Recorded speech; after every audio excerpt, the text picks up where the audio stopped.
Good afternoon, everyone. Having sat in on this last session, it seems some of the things I'm going to be talking about have partly been covered by some of the other speakers, but I will go through charitable models and other options that you could have.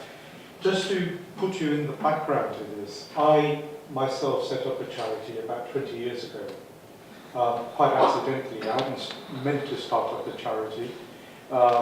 But it ended up that if I wanted to do what I wanted to do, the only way to do it was by setting up a charity. And quite frankly, it was a very painful exercise. This is in the days before the web really took off and the Charity Commission were almost impossible to deal with. And I'll pick on some of the points there. But for the last 15 years, I've been working as a consultant for charities right across the world. And I'm on the trustee board of a number of different charities, particularly a fairly large health charity myself. And one of the charities I was on the board of particularly supported small charities. And as you've got the Small Charities Coalition folder there. My charity was merged with that a few years ago. So I'm coming to this with the background of having started a charity, run a charity, been on the board of a charity, and actually supported 2,000 or 3,000 charities over the last 15 years. Now, one of the things I consistently have to keep asking everyone is, what is it you're trying to do? People are fairly vague about, people rush into this. We need to start a charity, we need to do this, we need to do that. And quite often it's something to do with the flavour of the month. So the last few years, people have been running around telling me, I want to start a social enterprise. Why do you want to start a social enterprise? Well, it's easier to get funding that way. And we have to say, no, take a step back, think this through. What is it you're trying to achieve? And then think about the legal structure that's appropriate to fulfill what it is you're trying to do, because it's not always the obvious answer. It may not be that you need a charity. But don't let form actually dictate the substance. Decide what it is you want to do, why you want to do it, how you want to do it, and then just think about what is the appropriate structure to position it in. Ask yourself these questions. What is it you're going to be doing longer term? Is it fundraising? It may be that you're fundraising to distribute grants for research, maybe fundraising for families, it may be fundraising for beneficiaries. It could be just grant distribution. We've got lots of money, we want to give it out because we want to support research projects. It may be that you're doing research yourself. It could be that you're doing advocacy, in that you're promoting particular health issues. You want the public to know about it, you want to lobby government, you want to lobby the NHS, whatever it is. There may be a whole host of other things, or it could be a whole mixture of all of these things. Having decided this is what you want to do, and this is what you want to do in the long term, then we can start looking at, okay, is a charity, is some other structure the appropriate structure for you? If you are thinking of going down the route of charities, I'll just very quickly, quite often there's a fairly detailed discussion into going into this, but just to think about it, what are the pros and cons? First of all, if you are a charity, it does make it a lot easier to go out and get grant funding and donations. But you can get grant funding if you have other sorts of legal structures. So access to grants and donations tends to be quite a big driver for people wanting to set up a charity. Number two, if you are actually getting grants, if you are getting contracts that are to do with a charitable purpose, you're not taxed on that. There's no corporation tax on that. You still have to pay PAYE and so on if you have employees. So you avoid taxation on your income. And the other thing is, and again I think a number of, certainly the previous speakers, is that this was, it gives you a lot of credibility being a charity. The fact that you're regulated, you're a registered charity, it gives people a certain degree of comfort. You're genuine. You are what you say you are, because we can check on you. We can go to the Charity Commission's website and check that you are actually registered. Now, this is one of the issues I had when I initially set up this, the charity going back 20 years ago. I didn't want to set up a charity. I had no idea about the charity sector in those days. I had this amazing idea that we were going to use the web to actually fund lots and lots of smaller charities by getting money from big companies. And this is where we hit the problem. It was on the credibility issue. A lot of the small charities turned around and said, if you're a commercial organisation, we don't know if we want to deal with you because we don't trust you. And a lot of the big companies that we were talking to also turned around and said, well, it would help us more if you were a charity, because then we can actually, it's tax efficient for us to give you the money, and it's easier for us to promote what you're doing with our employees, because as a charity it's a much easier sell. So we ended up setting it up as a charity, despite the fact that that wasn't our initial intention. Just as an example, I can use Just Giving as a site for raising funds. They started about the same time. We were in a lot of discussions at the time about merging, and they decided not to go down the charity route, and they are a commercial organisation. And in fact, they got into a lot of trouble recently because they paid their chief executives over £400,000, and there was a lot of fuss about that, but then it's taken them 20 years to get to be that profitable, and they do help the charity sector. But they took a different solution to the one I did, which was to go down this route. But if you are thinking of going down the charity route, it's not all that easy. There is a lot of regulation and a lot of compliance work to do. You effectively end up asking the Charity Commission's permission to set up as a charity, and it's not that easy to do. They tend to be quite reluctant to register new charities. They don't openly admit to it, but generally there is this feeling, they feel that there are too many charities out there. They want you to jump through a number of hoops to actually prove that you need to exist as a charity. And they will try and encourage you not to be a charity, but you have to push the issue if that's what it is you have to do. The other thing is the flexibility of management. I found this, certainly when I set up my charity, I certainly found I had to appoint a board of trustees. Now, having trustees on the one hand has a lot of benefits. You hopefully bring in skills, you bring in networks, you bring in contacts, people can help you with fundraising, all sorts of things. But occasionally you also do find that trustees go into a different mindset. You go out and recruit trustees to do one thing, and they start behaving in a completely different way. It tends to be, I want to avoid any form of risk whatsoever, and they start hampering what you want to do. It doesn't always happen, it can do, so quite often find that you're battling on these fronts. So think about it again.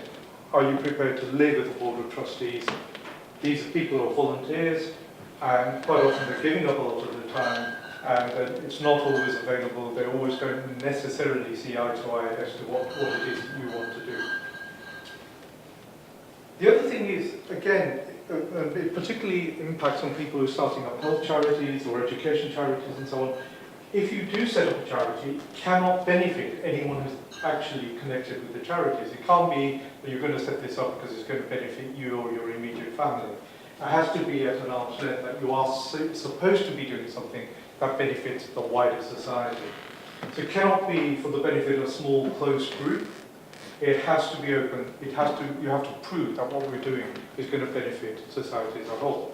Now, I'm just saying this, I'm sure all of you are doing this for that reason, but again, my experience has been quite often people come in and say, we want to do this, and actually we don't want to give the money we raise to other people, we just got these select people who want to support, and sometimes their family members. You can't do that. There are a number of different approaches you can take as to if you do decide to go down the charity route. Traditionally, until a few years ago, it used to be that you had to set up some form of structure first, and then approach the Charity Commission and say, will you register us as a charity? The Charities Act 2006 put forward a new form of legal structure called the Charitable Incorporated Organisation, or CIO. It's been a bit of a legal mess, and it's taken 7 years to actually get the legality sorted out. Even now there are certain areas that are contentious. So it's only recently that you can actually start using this, even though the law was introduced 7 or 8 years ago. Basically, this allows you to go and register directly with the Charity Commission. You don't have to have this double registration. And there are a number of different forms that the CIO can take. One form is called the association. If it's for a wider membership that we want, it's open to the public, anyone can participate in this. It could be that you set it up as a foundation. It's a much narrower membership. It tends to be that it's only the trustees who are the members of that charity. And basically, in legal terms, what they mean by members is that these are the people who are allowed to vote at annual general meetings. The members are the people who give the guarantee about the performance of the charity. So it's the equivalent, though not the same as being a shareholder of a company. So when you talk about membership here, what they mean is that it's the people who are allowed to vote and are registered as being the members of that company. So you can be an association, so it's wider membership. It could be a foundation. It's a much narrower membership, tends to be only the trustees, because only trustees can be tend to be members. People who are employed tend not to be members of the charity. They're employees. As I said, this allows you to register directly with the Charity Commission. Currently, one of the issues that's still not been sorted out is that if, as a CIO, you wanted to go and borrow money from a bank or some other form of lender, nobody's quite sure how that's going to work, because if you are set up as the previous route of becoming a charity, you register with Companies House first and then with the Charity Commission. Then if you borrow money, if you've got a mortgage, some form of bank lending, then the lender can register a charge on your charity at Companies House. If you're registered as a CIO, there is no such mechanism. So at the moment, people, the advice tends to be set up a CIO, but if you're thinking of borrowing money longer term, you may have to look at that again and have discussions with the lender as to how that would be possible, how they'll be able to do that legally. It's a much easier route to take because it's a lot less hassle. It's just directly registered with the the Charity Commission, and they've tried to make the whole process fairly straightforward. You can go to the Charity Commission website, download all the documentation that you need. They have sort of templated terms and conditions, templated governing documents and so on, which you can modify, and you submit it to the Charity Commission. The other route that is still available, and the majority of charities are still governed by this route, which is that you set up a limited liability company first, and then apply to the Charity Commission. So many of you who may already be charities, if you look at your official documentation, you'll see there are two numbers on there. One will be, this is our company registration number, and the other registration number will be our charity registration number. Now, what is meant by a limited liability company is a form of protection to the members of the company, and for the charities, that's usually for the trustees. What that does is says that under English law, a company, a limited liability company, is recognised as being almost like another human being. It's recognised as a person in law. So it's always the company that enters into contracts. It's the company that actually undertakes employment. It's a company that goes out and rents property or whatever it is. And the legal contract is between the company and the individual or the lender or the landlord. So if anything goes wrong, they can only take action against the company and not the people behind the company, not the members. So the members have limited their liability. If you're not a limited liability company, as a trustee, you're personally liable for any debts or employment contracts or borrowings. So it's always advisable, both of these afford the same protection, that you go down the limited liability route, whether you go for a CIO or this route. Now, if you go down this route, basically you set up a company limited by guarantee, first of all, with Companies House.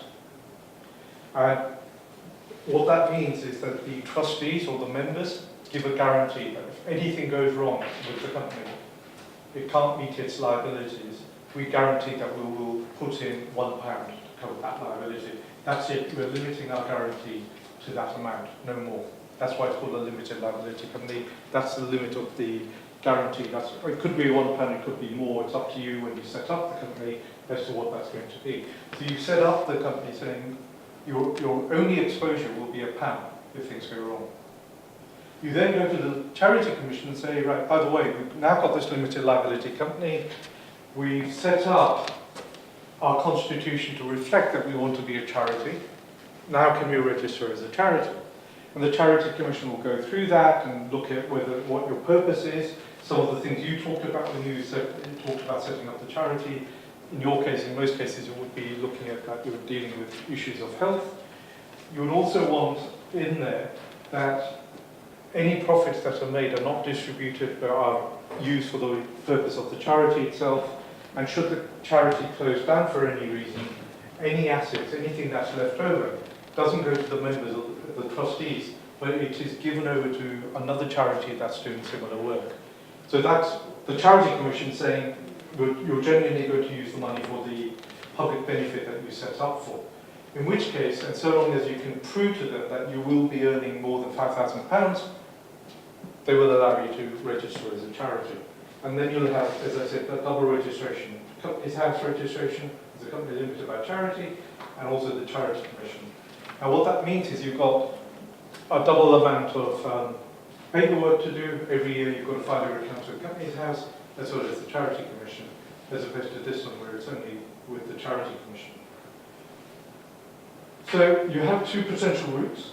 You have another one, another two where you don't have a limited liability structure. You set up as an association, and you can have a very simple documentation stating this is what you're set up for, and this is the purpose of your charity, this is how you want to behave, and this is how your membership is formed. And basically, you then approach the Charity Commission to register as a charity, and so long as, again, you have those clauses that say there will be no profit distribution, there's an asset lock, and this is the public benefit you're going to deliver, the Charity Commission will register you as a charity. The big downside on this is, should anything go wrong, then the trustees or the management committee on these are personally liable for debts. A lot of small organisations start up here that set up something very simple, an association, set it up as a charity. As you start growing, maybe when we look at starting to employ people, taking on rented premises, then this is getting a bit risky. We need to set up one of these that gives us protection.